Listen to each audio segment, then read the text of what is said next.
then I'm not going to take it. I'm not taking it, Joe. I'm not doing it. So, guys, please keep it down. If you need to talk, go outside. We have someone that's going to testify here on Zoom. No talking. Ms. Echevarria, can you hear me?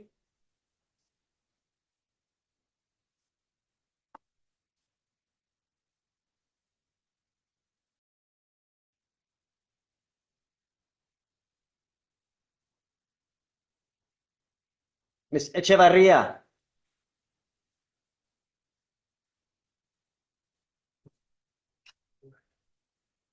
So, Oh, hello. Can you hear me? yes, I can hear you. Okay.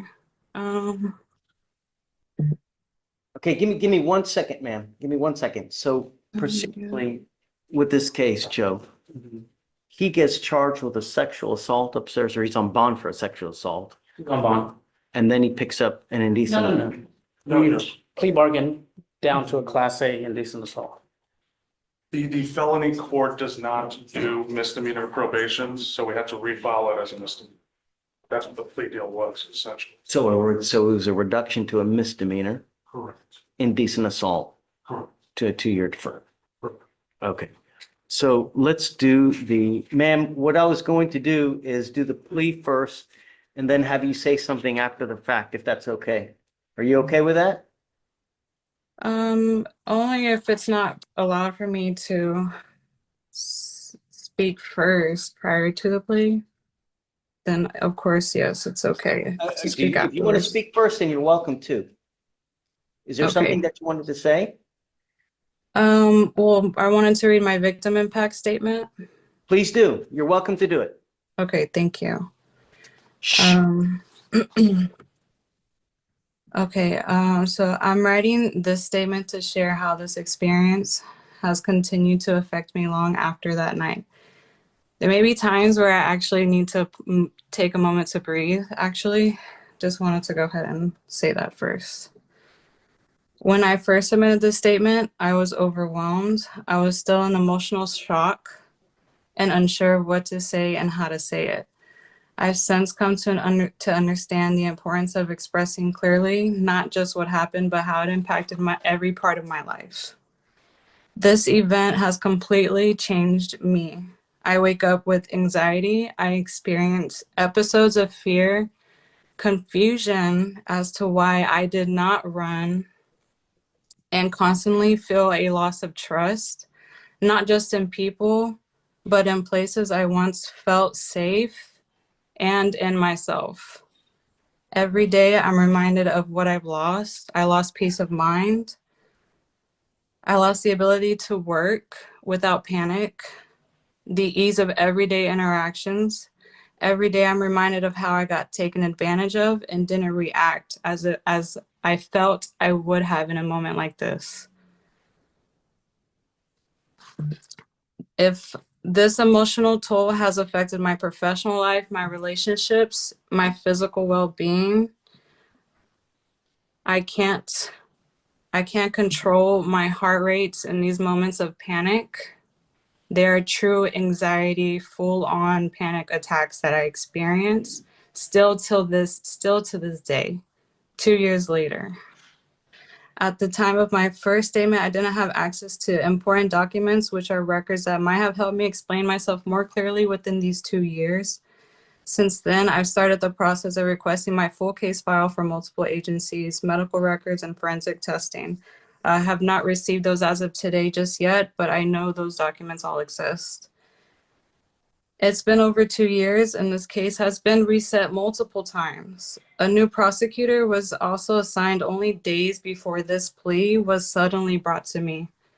The rapid timeline did not allow me to revise my statement or consult with anyone about how this offer would impact my rights as a survivor or my potential ability to seek justice outside of this criminal court.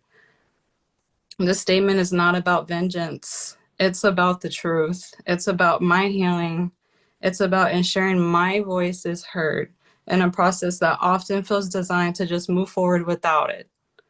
Every day since this assault, I've struggled with anxiety, flashbacks, and trust issues that have reshaped how I live my daily life. I still cry regularly from this incident. I still shut down. I still replay everything from the pressure, the coercion, the force, the aftermath of where I try to survive it all without falling apart. And yet I still feel like I have to justify why it broke me. This wasn't just a violation of my body. It shattered my trust, my sleep, my ability to feel safe in my own skin. I've spent nights replaying what happened, and the fear and the disgust and the betrayal. What was taken from me was not just physical, it was psychological and it was spiritual. I'm a hairstylist, and my career is built on one-on-one trust with my clients. Since this happened, I've felt constantly on edge with male clients. I find myself backing away from simple interactions. I've lost my income. I've lost my confidence and my own safety in my own body. The job I once had, I lost due to being completely disconnected from my mind and my body. I now know that this man was on deferred adjudication and had a breathalyzer in that car. And yet that night he took his mother's car and drank heavily and violated me when I was in and out of consciousness. The defendant slapped my face during intercourse and violated me. His third time assaulting me that same exact night without consent. I remember him begging me again and again, and I kept saying no. But I couldn't get up. I pushed him away off of me again and again. That is not consent. Me freezing up was fear. That was survival mode that I was going into. And Your Honor, asked that you consider what kind of system lets someone walk away with that and just probation. Even after all of this, I still had to let him drive me home the next day and bought me a Plan B pill. The defense says I had chances to leave, but how do you leave when your body and your brain have been hijacked by fear? The prosecutor told me that juries don't like women and that they don't believe us, and that broke me more than anything. I was told I could be blamed at trial for going to the bar or for texting him afterwards, as if trauma survivors don't respond in ways that help them stay alive. That's why I'm asking you now to please understand that this proposed plea is not justice. Then I'm not gonna take it. I'm not taking it, Joe. I'm not doing it. Sorry. Just I because have she more- spoke first? Oh, I mean, I don't know. All I know is that we have a powerful victim impact statement here. We have a sexual assault being reduced to a misdemeanor, 2-year deferred. Correct. Apparently, no one's consulted her regarding this thing, see whether they, We have been in extensive communication with her this past. No, sir. No, sir. I About the plea barely and spoke reasons to you for a couple of days ago, sir. I didn't even know you were on my case until Tuesday or Monday it was Tuesday when you first called me. I didn't even know Missy was not on my case anymore. And she gave me the confidence that this would go to trial. She believed we had a very strong case to bring this to trial. She didn't have any doubts in this case at all. And I meet Gabe just this Tuesday. And it's rushed into this plea without even without even discussing with me. okay. Thank you, Ms. Echevarria. I appreciate your testimony. I really appreciate your Honor letting me speak before you accepted this plea. Absolutely, and I'm glad that you were here to speak, get everything off your chest. Yes. Anything you need, we're here for you, Ms. Echevarria. I really appreciate that, Your Honor. Thank you for letting me get on Zoom, even though I could not physically be there. Yes, ma'am. I will accept this, but I'll do 30 days as a condition. It's the only way I'm going to do it. So you guys can talk and see if there's I something that think you it's want unfair to to do. my client because normally we do the plea, then we have the statement. Just because she spoke first, now she's gonna bust the deal? She's not busting anything. I mean, I'm I the was, victim. I am the victim. and How do please, you even please, speak about? Sorry. please, Yes, it's Your okay. Honor. He's been coming to every court date. We've been set for trial 7 times. We're actually set for trial this morning. In the district court, I'm sorry, in the district court. in felony district court. I get it. She feels like, one of the things that we need to take into account, is I'm not going to do it without 30 days as a condition. I'm sorry, Joe. So you guys can talk or we can set it for trial. It's your decision, Mr. We do home confinement? Home confinement? No. That's a gift. No, All right, can we stand up? please. Okay. Just want to do 10 days, Judge. Huh? 10 days. Otherwise, he loses his job. It's better than the current deal from our perspective. Okay. Thank you, Judge. Good. Okay. Come on.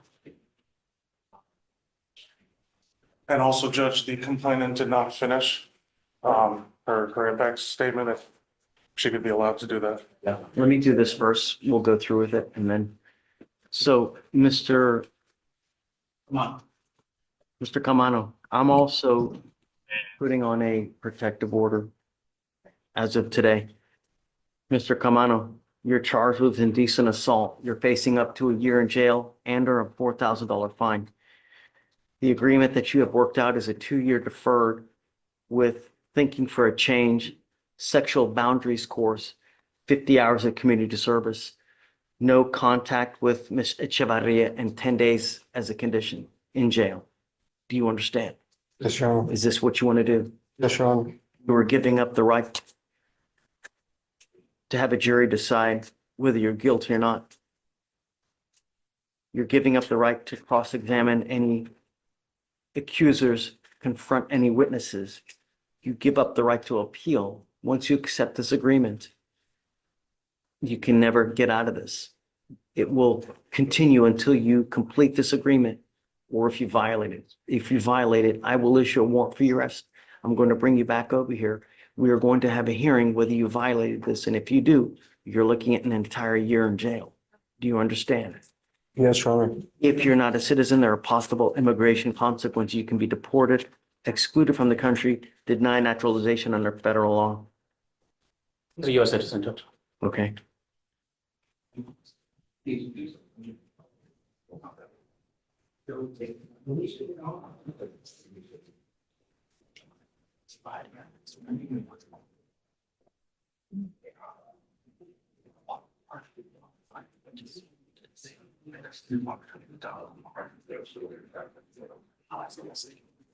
How do you plead to the offense? Guilty or not guilty?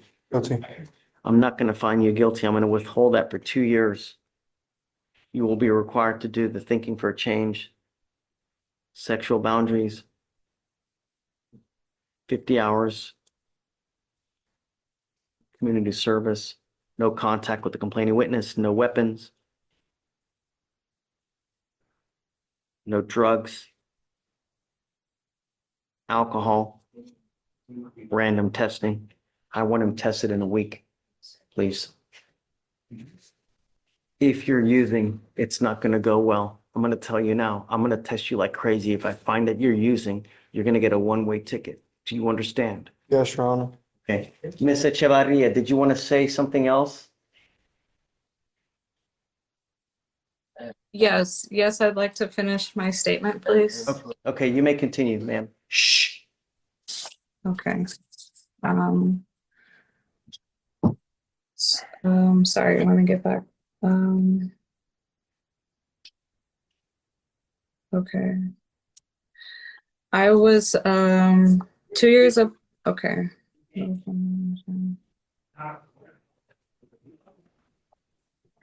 So I have submitted requests to the HPD, Houston Methodist, and the Forensic Center to access police reports, my toxology, and my rape kit results, all things I should have had years ago. I just began accessing public records on my own because no one helped me understand I had the right to review them. And this is why I wanted to request a continuance. I do respectfully request that the court do require the conditions that prioritize accountability, rehabilitation, and safety, such as formal admission of guilt in court or via stipulation, no contact, and geographic restriction order, mandatory sex offender rehabilitation, and language in the plea agreement affirming that I reserve my right to civil litigation because I want peace and I want to heal and I want to know that my voice mattered. Also, Your Honor, I respectfully request that you do not proceed with that plea until I have had the chance to review the full case file, as well as all the evidence I'm lawfully requesting, including the police reports, toxology, and stain results. I was not given the sufficient time to revise my statement, and I've had to teach myself how to access the court records after being left out of the process. This case was reset 7 times in the past month alone, and I was promised a trial, not a rushed plea. I'm asking that the record reflect my objection and that my request for a continuance be considered on the basis of my rights under CCP 56A.051 and 56A.052. If the court must move forward with that plea, I would request the formal admission of guilt, the no contact order, required sex offender counseling, and a clause affirming my right to pursue civil litigation. What I will say, ma'am, I know that you are upset and I'm sorry that you are.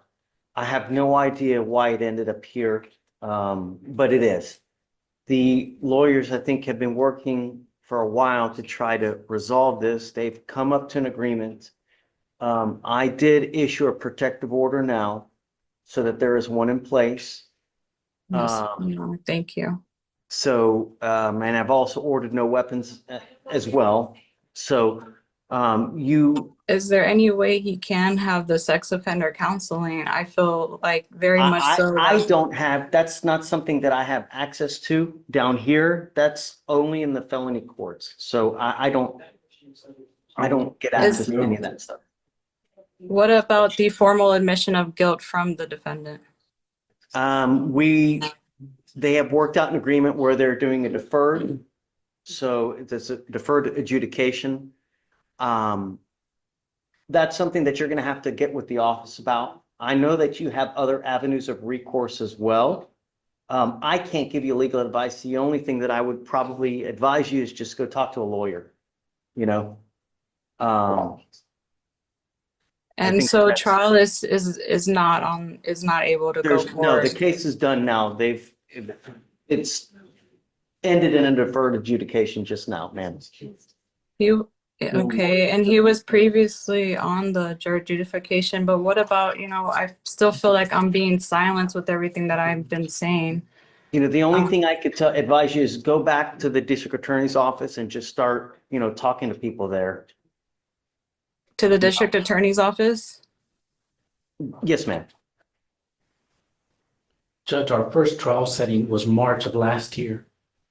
I like, Just so you know, yeah, I mean, I this just- is the first time we're hearing about her asking for anything. And we've No, had I was not. setting after setting. Excuse me, I ma'am. was not aware. Excuse me, I ma'am. have all Just the excuse me. texts of Can the. you finish, please? We've had setting after setting. This is the first time we've heard anything about this from her. So I don't think that's This any is not the part of- first time. I Ma'am, have let me finish, please. requested forms before. I have sent Well, ma'am, emails look, to get these Mr. Chevalier, documents, and I I don't was want to not get granted. I don't want to get into a big match about what's going on now. The only thing I can say is if you have any kind of disagreements, get back with the office, talk to go to the district attorneys and go talk to them and figure out what else. Like I said, there are other avenues. I can't give you legal advice. I can't tell you what to do from here. Okay. Okay. Is that it? Yes, sir. Okay. Thank you, ma'am. Thank you, Judge. Can we start next Friday? Sure. Yeah. That's it. Okay. Thank you, Judge.